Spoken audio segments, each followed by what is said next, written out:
Hello বন্ধুরা, আজকে দেখো তোমাদের কাছে আমি কি রান্না চাইবো। পেঁপে, বিশ্বাস করো আগে এই সবজিগুলো আমি খেতাম না, এত বিচ্ছিরি লাগতো খেতে, কিন্তু এখন এমন পরিস্থিতি হচ্ছে এগুলো সব খেতে হবে, না খেলে হবে না। আমি সকল সন্তানদের বলছি, সব ছেলে মেয়েদের বলছি, প্লিজ তোমাদের মা বাবারা তোমাদের যেটা খাওয়াবে তোমাদের কিন্তু ভালোর জন্য খাবে। আগে আগে মা বলতো যে এটা খাও ওটা খাওয়া, না হলে বুঝবি পরে দেখবি শরীর কথা খাওয়াবে, খেতাম না, ওই বেছে বেছে খাবার খাওয়া, তো এখন সব খায়। দেখো আজকে এমন অবস্থা হয়েছে, খেতেই হবে, না খেলে কিচ্ছু উপায় নেই, খারাপ লাগুক আর ভালো লাগুক। তাই সবাইকে বলছি, সব ছেলে মেয়েদের বলছি, মা বাবারা যেটা করে সন্তানদের কিন্তু ভালোর জন্য করে, সেটা কিন্তু মনে রাখবে আর অবশ্যই খাবে। আমি এই তরকারিটা করবো, মানে ভালো লাগে না খেতে, কিন্তু খেতে হবে। লাউ পেঁপে এগুলো আমি একদম পছন্দ করতাম না, কিন্তু খেতে হবে, কিছু করার নেই। তাহলে ছোলার ডাল দিয়ে করবো। কীভাবে করবো তোমাদের কাছে রেসিপিটা আমি শেয়ার করবো। দেখো বন্ধুরা, আমি ছোলার ডালটাকে ভিজিয়ে রেখেছি। দেখো প্লিজ, ভালো করে আমি আলুটা পেঁপেটা ধুয়ে নিলাম। এটা আমি মশলা বাটলাম, গোটা জিরে, ধনে, গোলমরিচ, আদা, লঙ্কা। আমি বাড়ির মশলা বেটেই বেশিরভাগ রান্না করি। আমার কড়াই গরম হয়ে গেছে, আমি ওটা তেল দেবো,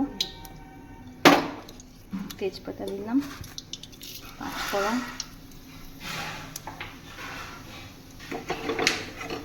এবার দেখো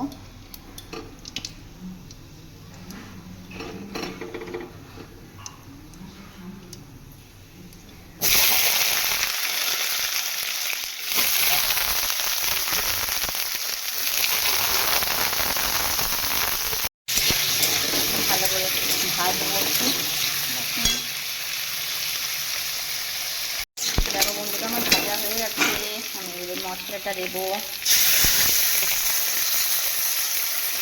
আন্দাজ করে মশলাটা রেখেছিলাম, আন্দাজ মতো হলুদ দেবো। তোমার আমি জিরে ধনে যেটা আমি ইউজ করি, এই মশলাটা ইউজ করি, খুব ভালো হয়ে যাবে না। এটা দিলাম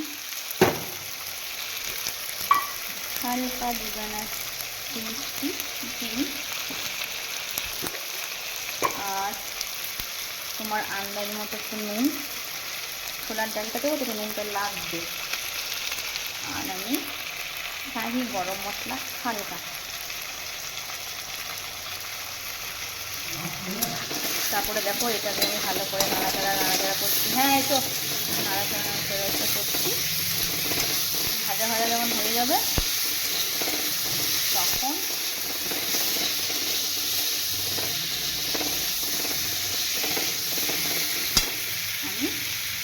আমি দেখো ছোলা ভিজিয়ে রেখেছি, এই ভেজা ছোলাটা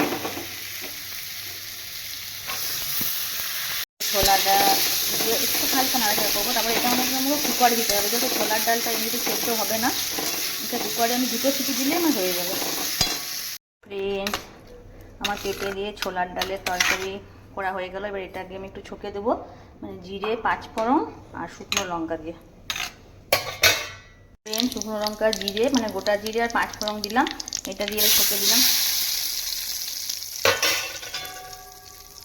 আর তোমরা বাড়িতে কেমন রান্না করো একটু জানাবে, আর আমার রেসিপিটা তোমাদের কেমন লেগেছে প্লিজ একটু জানিও। ও ছোলা দিয়ে পেঁপের তরকারি হয়ে গেল।